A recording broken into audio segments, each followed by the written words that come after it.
পশ্চিমবঙ্গ সহ ভারতের 12টি রাজ্য ও কেন্দ্রশাসিত অঞ্চলে একযোগে চলছে ভোটার তালিকার স্পেশাল ইন্টেনসিভ রিভিশন এসআইআর বা নিবিড় নিরীক্ষণ প্রক্রিয়া। পশ্চিমবঙ্গ রাজ্যে গত 4 ডিসেম্বর প্রথম দফার খসড়া তালিকা প্রকাশ করার কথা থাকলেও তা পিছিয়ে 16 তারিখ করা হয়। নির্ধারিত তারিখেই সকাল থেকে প্রকাশ পায় বহুচর্চিত এই খসড়া ভোটার তালিকা।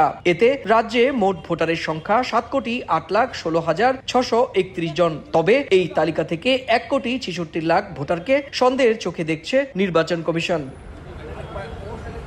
খসড়া তালিকায় 2024 সালের তালিকা থেকে বাদ পড়েছেন 58,20,898 জন। কমিশনের দাবি, বাদ যাওয়া নামগুলোর মধ্যে প্রায় 25 লাখ মৃত ভোটার, 12,01,000 ভোটার তালিকায় ফর্ম পূরণ করেননি অথবা তাদের পাওয়া যায়নি কিংবা নিখোঁজ। প্রায় 20 লাখ ভোটারের ঠিকানা পরিবর্তন করেছেন এবং 2 লাখ ভুয়া ভোটার রয়েছে। এখন বড় প্রশ্ন, প্রায় 59 লাখ বাদ দেওয়ার পরও কেন 1,66,00,000 ভোটারকে সন্দেহজনক হিসেবে দেখছেন? এর ব্যাখ্যা দিতে গিয়ে কমিশন জানিয়েছে, এই সংখ্যক ভোটার 2002 সালের সর্বশেষ এসআইআর তালিকার সঙ্গে নিজেদের বাবা মা পূর্বপুরুষদের নামের লিঙ্ক করতে পারেননি। এছাড়াও ফর্ম পূরণে ভুল কিংবা অন্য কোনো ধরনের অসঙ্গতি রয়েছে বলেও জানায় কমিশন।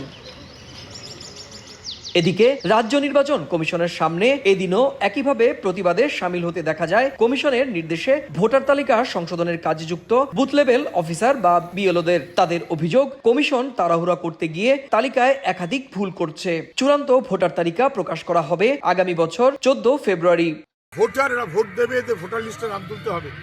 যদি ওদের নাম না থাকে, আমরা বলবো আপনারা ঐক্যবদ্ধ হন, প্রয়োজনে কোর্টে যাব, কিন্তু কারুর ভোটের অধিকার কেড়ে নিতে দেব না। মুখ্যমন্ত্রীর কথায় যারা বিশ্বাস করে সেই সময় সিএর ফর্ম ফিল আপ করেননি, তাদের নাম যদি এসআইআর থেকে বাদ যায়, এর দায়টা কি মুখ্যমন্ত্রী নেবেন?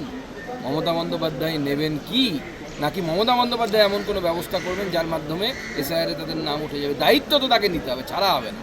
আগামী বছরই পশ্চিমবঙ্গে বিধানসভা নির্বাচন। রাজ্যের শাসক দল তৃণমূল কংগ্রেস এই ভোটার তালিকা সংশোধনকে বিজেপির রাজনৈতিক চক্রান্ত বলে অভিযোগ করলেও বিজেপি সেই অভিযোগ উড়িয়ে দিয়েছে। বিহারেও একইভাবে এবার ভোটার তালিকার নিবিড় সংশোধন করতে গিয়ে প্রায় 62 লাখ নাম তালিকা থেকে বাদ পড়ে। এরপরই রাজ্যটিতে বিধানসভা ভোট হয় এবং বিজেপি অতীতের রেকর্ড ভাঙা ব্যবধানে আসন লাভ করে এবং রাজ্যটিতে নীতিশ কুমারের সঙ্গে জোট সরকার গড়ে ক্ষমতায় বসে। সুব্রত আচার্য, সময় সংবাদ, ভারত।